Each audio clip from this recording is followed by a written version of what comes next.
বন্ধুসকল, আজি জুবিনদাৰ 22 দিন পাৰ হোৱাৰ পিছত গৰিমা বৌৱে কি ক'লে মিডিয়াৰ সন্মুখত, ভিডিঅ'টো শেষলৈকে চাই থাকক আৰু ভিডিঅ'টো যিমান পাৰে সিমানকৈ শ্বেয়াৰ কৰি দিয়া। জাষ্টিছ ফৰ জুবিন গাৰ্গ সদায় লিখিব।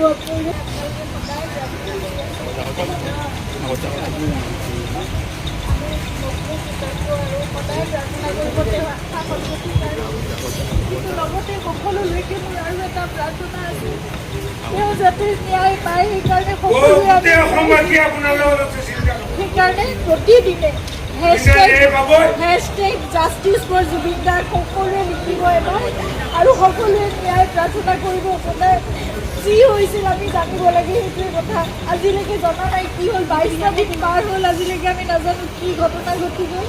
কিন্তু আপোনালোকে সকলোৱে লিখিব, আপোনালোকৰ ছ'চিয়েল মিডিয়া আছে, এখন যুদ্ধৰ আমাৰ সকলোৱে এখন হাতত প্লেটফৰ্ম আছে। সকলোৱে প্ৰাৰ্থনা কৰাৰ লগতে আপোনালোকে জাষ্টিছ বিচাৰিব লাগিব। সেইকাৰণে আমি খুব ধৈৰ্যৰে আমি অপেক্ষা কৰি আছোঁ, কিন্তু সেই ন্যায় আমি পাব লাগিব। সেইকাৰণে সেই যুঁজখনত আমি সদায় ব্ৰতী হৈ থাকিব লাগিব। আপোনালোকক প্ৰাৰ্থনা জনাইছোঁ, hashtag justice for Zubeen Garg সদায় লিখিব। আপোনালোকে সদায় লিখিব, সদায় দাবী কৰিব, সদায় অনুৰোধ কৰিব, সদায় প্ৰাৰ্থনা কৰিব। কিন্তু আমি কোনো অশান্তি বিচৰা নাই।